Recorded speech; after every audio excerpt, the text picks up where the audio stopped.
మిరియాల పొడి వేసుకుందామండి, కొత్తిమీర,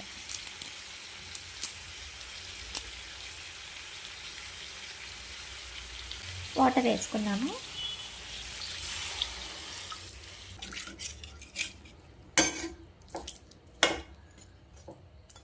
కవర్ చేసుకొని కుక్ చేసుకుందామండి.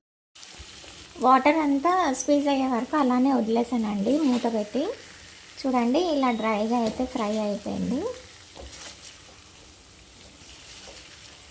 సింపుల్గా ఎల్లో చికెన్ అండి, ఇది ఆంధ్రా స్టైల్ అనమాట.